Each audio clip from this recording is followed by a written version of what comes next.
ओम शांति। आज 29 सितंबर 2023 बाबा की मधुर महावाक्य। प्रातः मूल्य ओम शांति। बाप दादा मधुबन। बोले बाबा, मीठे बच्चे, संग दोष से तुम्हें बहुत संभाल करनी है, क्योंकि संग दोष में आने से ही उल्टे कर्म होते हैं, बाप की याद भूल जाती है। प्रश्न, किस फजीलत मैनर्स के आधार पर तुम बच्चे अपनी अवस्था को आगे बढ़ा सकते हो? उत्तर, अगर कभी कोई भूल हो जाती है तो बाप से क्षमा मांगने की भी फजीलियत चाहिए। बाप को कहना चाहिए आई एम सॉरी, इसमें जरा भी दे अभिमान ना आए, इससे अवस्था आगे बढ़ती रहेगी। चढ़ती कला का आधार है बाप से सच्ची दिल। कभी भी अपने को मियाँ मिट्ठू नहीं समझना है। भूलें हर एक से हो सकती हैं, क्योंकि अभी तक कोई परिपूर्ण नहीं बने हैं। गीत है, हमें उन राहों पर चलना है जहाँ गिरना और संभलना है। ओम शांति। कुछ तो कहना पड़ता है, उस हिसाब से ओम शांति कहना अच्छा है। आत्मा को अपना स्वधर्म बताना होता है। बाप भी कहते हैं हम शांत हैं, शांति देश में रहने वाले हैं। तुम भी असल आत्मा हो, तुम्हारा स्वधर्म शांत है। सारी दुनिया शांति शांति करती रहती है, परंतु शांति किसको कहा जाता है यह कोई नहीं जानते हैं। समझते हैं कि यह लड़ना झगड़ना जो चलता है वह शांत हो जाए, परंतु वह शांति तो कोई काम की नहीं। घर में स्त्री पुरुष होते हैं, कोई तो झगड़ते हैं, कोई झगड़ते नहीं है, वह कोई शांति हुई क्या? शांति और चीज है।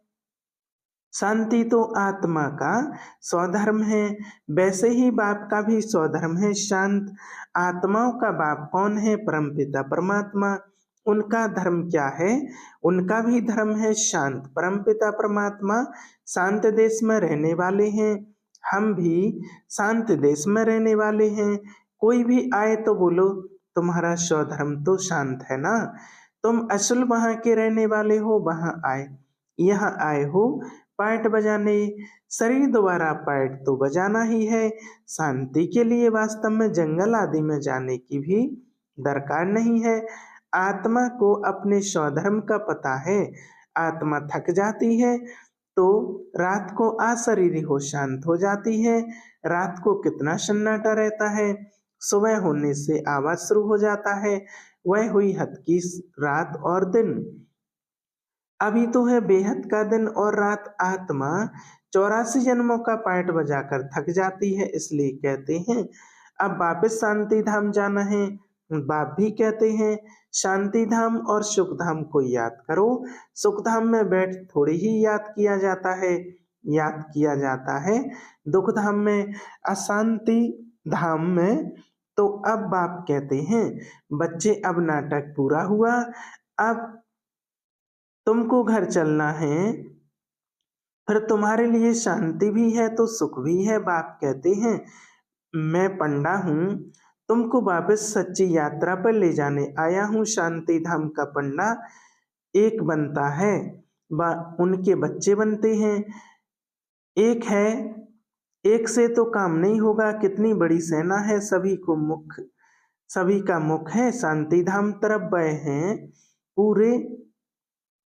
वह है परे ते परे धाम। बद्रीनाथ अमरनाथ जाना कोई दूर नहीं है, वहां जाना तो बड़ा सहज है। अच्छा बताओ, मूल वतन सूक्ष्म वतन जाना सहज है या अमरनाथ बद्रीनाथ जाना सहज है?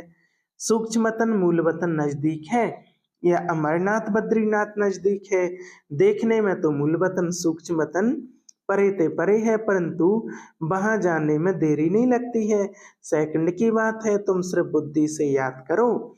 वह जिस्मानी यात्राएं तो कोई नई बात नहीं, आधा कल वह यात्रा करते आए हो। यह रूहानी यात्रा तुमको एक ही बाप आकर कराते हैं। तुम हो शिकिलदे बच्चे, तुमको तो रास्ता बताना है। तुम मंदिरों में जाकर समझाओ यह देवी देवताएं कब राज्य करते थे, इनको ऐसा पूज्य किसने बनाया? तुम जानते हो हम पूज्य थे, फिर पुजारी बने तो पुजारी का दर्जा कम हुआ ना। पूज्य ऊंच है, बाप पूज्य बनाते हैं। तुम पूज्य देवी देवता थे, फिर पुजारी बने, अब पूजा को छोड़ दी, फिर पूज्य बनना है। माया के भी बहुत विघ्न पड़ते हैं, अबलाओं पर कितने अत्याचार होते हैं। और यात्राओं पर जाने अथवा मंदिरों में सत्संगों में जाने के लिए कोई रोकते नहीं। यहाँ पुजारी से पूज्य बनने में माया कितना हैरान करती है। घड़ी घड़ी गिर पड़ते हैं, बहुत करके गिरते हैं काम के खड्डे में। बाप कहते हैं मूत पलीती मत बनो, इनसे संभलना है। सबसे गंदा है कामचिता पर चढ़ना, विषय सागर में गोता खाना। बाप कहते हैं बच्चे काम महाशत्रु है, इसलिए कभी भी विकार में जाने का संकल्प भी नहीं करना, इससे ही गंदे बन पड़ते हैं, ऐसे मत समझो। यहाँ जो आते हैं तो उनकी बुद्धि विष से निकल जाती है। कोई कोई ऐसे भी हैं जो एक देव को देखते हैं तो अंदर तूफान चलता है गंदा बनने के लिए।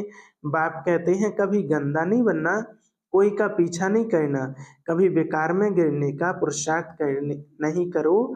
बाप सब इससे बचाते रहते हैं। संभलने और गिरने की कितनी चटाभेटी चलती है। माया कितना तूफान मचाती है। कितना अच्छा वफादार आज्ञाकारी सर्विसेबल बच्चा था, माया ने ऐसी चमाट मारी जो एकदम खत्म हो गए, मर गए। यह ड्रामा गंदा माया बनाती है, आधा कल्प दुख देने वाली माया है। बाप नहीं मुफ्त में दोष धरते हैं कि ईश्वर ही दुख सुख देते हैं। ईश्वर को बाप नहीं समझते हैं। परमात्मा कभी किसको दुख नहीं, दुख कैसे देंगे। परमात्मा दुख दे तो बाकी मनुष्यों तो एक दो में बड़ा ही दुख देंगे। बाप समझाते हैं तुम ही अपने लिए ऐसे कर्म बनाते हो, संग दोष में भी उल्टे कर्म कर लेते हो, बाप को भूल जाते हो। साधारण है ना, तो बच्चे भूल जाते हैं। बाप तो शिक्षा अच्छी ही देंगे परंतु उसको भूल जाते हैं। बाप समझाते हैं योग पूरा नहीं है, ऐसे मत समझो। भाषण कहने लिए पंडित की एक कथा है ना, औरों को कहा राम राम कहने से नदी पार हो जाएंगे, खुद पार हो ना सका, बोला बोट नाव ले आओ तो चलें। जो खुद कहता था वह कर नहीं सका। सिर्फ कहना नहीं है परंतु करना है, कथनी करनी रहनी सब समान हो, इसलिए बाप को मत भूलो। बाबा अभूल बनाते हैं। बाप कहते हैं एक भी भूल हो जाए तो आकर माफी मांगो, आई एम सॉरी समझो। शिव बाबा कहते हैं यह तुम्हारी भूल है। अच्छा बाबा हम क्षमा चाहते हैं, यह भी अच्छे अच्छे बच्चों में फजीलत नहीं रहती। इतनी बड़ी भूल की माफी तो मांगे। अपने को बहुत मियाँ मिट्ठू समझते हैं, पाप करते हैं तो क्षमा लेनी चाहिए, नहीं तो उसकी वृद्धि होती रहती है। बाप के साथ बुद्धि योग बड़ा अच्छा चाहिए। भल भाषण तो बहुत अच्छा अच्छा करते हैं परंतु संपूर्ण कोई बना नहीं है, अंत तक गिरते संभलते रहेंगे। कहते हैं बाबा हमसे यह भूल हो गई, आप क्षमा करना, रहमदिल क्षमा करो। भक्ति में सारा दिन क्षमा क्षमा करते रहते हैं। बाप को कहते हैं क्षमा करो धर्मराज, दोबारा फिर दंड नहीं दिलाना, इसलिए खबरदारी बहुत चाहिए। ऐसे मत समझो कि हम 16 कला संपूर्ण बन गए हैं, नहीं। बहुत बच्चे लिखते हैं बाबा अशुद्ध स्वप्न बहुत आते हैं, बाबा की याद ही नहीं ठहरती है। मियाँ मिट्ठू नहीं बनना है, अंत में 16 कला संपूर्ण बनेंगे। अभी तो ग्रहण लगा हुआ है, तुम्हारी वह अवस्था आनी है, यहाँ बैठे बैठे उड़ते रहेंगे। आत्मा को खींच होती है क्योंकि कल्प की थकी हुई है, तो आतुर बेला जल्दी होती है, जल्दी जल्दी जाऊं परंतु लायक भी बनना पड़े। कोई तो यहाँ ही घूमने फिरने जेवर पहनने आदि में खुश हो जाते हैं, फिर दुखी होते हैं तो कहते हैं नाहिक बाबा को छोड़ा। अच्छा फिर हिम्मत करो, कुछ सीखो। अपकार करने वालों पर भी उपकार करना है परंतु ऐसे भी नहीं और ही माथा खराब कर दे, माया गिराती है। बाप उठाते हैं, मंजिल है ऊंची और यह है सारी बुद्धि योग की यात्रा। पुरुषार्थ के टाइम लगता है, लक्ष्य तो बहुत सहज है, 1 सेकंड में तुम जीवन मुक्ति के अधिकारी बन जाते हो। एक बार बाबा कहा, फिर भूलते क्यों हो, निश्चय है बाबा से स्वर्ग का वर्षा लेते हैं। फिर गिरते क्यों हो, याद कर संभलते क्यों नहीं हो। अच्छे अच्छे बच्चे भूल जाते हैं, फिर और ही डिससर्विस होती है। सर्विस भी गुप्त है और डिससर्विस भी गुप्त है। दुनिया को क्या पता किस में कोई भी भूत प्रवेश होगा। वह अशुद्ध सोल का प्रवेश है तो वह भी नुकसान कर देते हैं। माया भी सोल प्रवेश कर लेती है। भले ज्ञान है परंतु परिपूर्ण कोई नहीं है। कोई ना कोई खामी रहती है तो डर होना चाहिए। हमको बाबा की श्रीमत पर चलना है। अगर श्रीमत पर ना चलें, कोई भ्रष्ट काम किया तो पद भी भ्रष्ट होगा और सजाएं भी बहुत खाएंगे। कर्मों का फल यहाँ भी बड़ा कड़ा भोगना पड़ता है। इसलिए कर्मातीत अवस्था का पुरुषार्थ करना है। बाबा के साथ बड़ा सच्चा रहना है। सबका शिव बाबा से कनेक्शन है। सेंटर्स पर सब शिव बाबा के हैं। सेंटर सब शिव बाबा के हैं। तुम्हारा सेंटर भी कहाँ है, कहाँ से आया? तुम शिव बाबा के हो। विश्वविद्यालय बाप का है ना। ईश्वरी विश्वविद्यालय मेरा यह सेंटर है। यह ख्याल आया और मरा। ऐसे मेरा मेरा करते कितने गिर पड़ते हैं। सब कुछ शिव बाबा का है। तुम कहते हो बाबा यह तन मन धन सब आपका है, तो बाबा भी कहते हैं स्वर्ग की राजधानी सारी तुम्हारी है। कितना एवजा मिलता है। तुम क्या देते हो? मरने से पहले करनी घोर को देते हैं ना।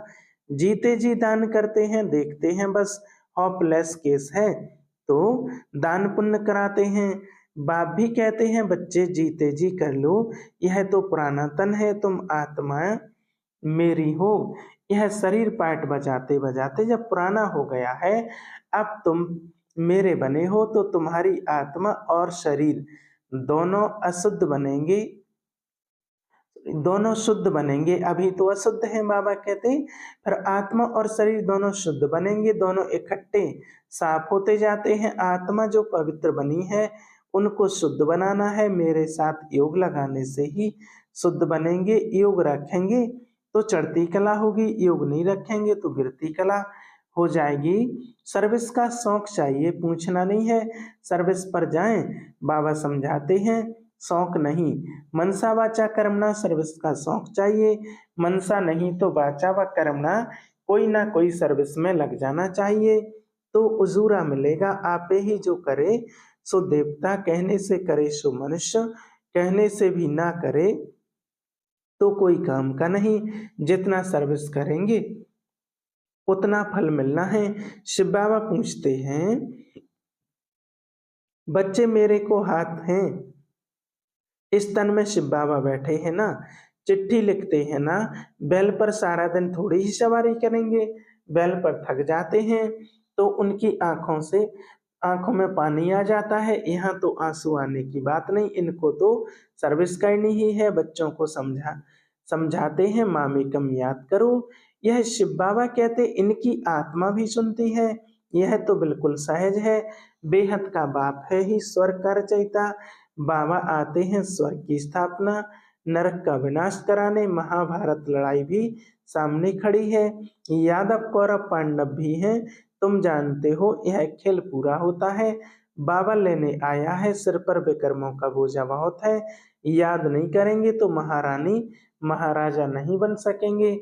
है ही यह राजयोग ना कि प्रजा योग। योग पूरा नहीं लगाते हैं तो प्रजा बन पड़ते हैं। कहते हैं बाबा हम पूरा वर्षा लेंगे तो सर्विस का शौक चाहिए। लिखकर पूछ सकते हो अगर इस समय हमारा शरीर छूट जाए तो हम क्या बनेंगे? परिपूर्ण तो अंत में बनेंगे। अभी तुम अपूर्ण हो। अपनी अवस्था की जांच करनी है। हम कितना बाबा की सर्विस पर हैं, कितना बाबा की सर्विस पर हैं, कितना आज्ञाकारी वफादार हैं, कितना सर्विस के लिए तड़पते हैं। फिर कोई को जाकर जिये दान करें। बेचारे बहुत दुखी हैं। यह एक ही सदगुरु है, शांति धाम सुख धाम में ले जाने आए हैं।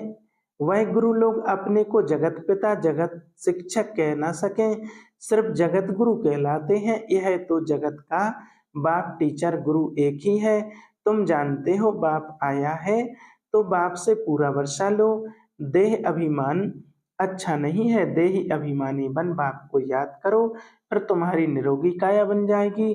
वहां तो पवित्रता, सुख, शांति, संपत्ति है, अथाह संपत्ति है। यहाँ तो देखो पेट के लिए मारा मारी है।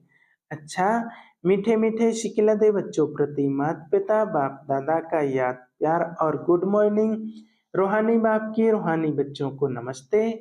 हम रूहानी बच्चों की रूहानी बाप दादा को याद प्यार और गुड मॉर्निंग, नमस्ते, शुक्रिया बाबा, शुक्रिया। धारणा के लिए मुख्तार पहला पॉइंट है, रूहानी पंडावन सच्ची यात्रा करनी और करानी है। बुद्धि योग की बहुत संभाल करनी है, अपने ऊपर बहुत खबरदारी रखनी है। दूसरा, बाप के साथ सच्चा रहना है, कर्मातीत बनने का पुरुषार्थ करना है, जीते जी सब बाप के हवाले कर सफल कर लेना है। वरदान, अपनी चलन और चेहरे द्वारा सेवा करने वाले निरंतर योगी, निरंतर सेवाधारी भव। सदा इस स्मृति में रहो कि बाप को जानते और जानने पाने वाले कोटों में कोई हम आत्माएं हैं। इसी खुशी में रहो तो आपके यह चेहरे चलते फिरते सेवा केंद्र हो जाएंगे। आपके हर्षित चेहरे से बाप का परिचय मिलता रहेगा। बाप दादा हर बच्चे को ऐसा ही योग्य समझते हैं, तो चलते फिरते खाते पीते अपनी चलन और चेहरे द्वारा बाप का परिचय देने की सेवा करने से सहज ही निरंतर योगी, निरंतर सेवाधारी बन जाएंगे। स्लोगन, जो अंगद समान अचल, सदा अचल अडोल एक रस रहते हैं, उन्हें माया दुश्मन हिला भी नहीं सकती है। अच्छा, ओम शांति।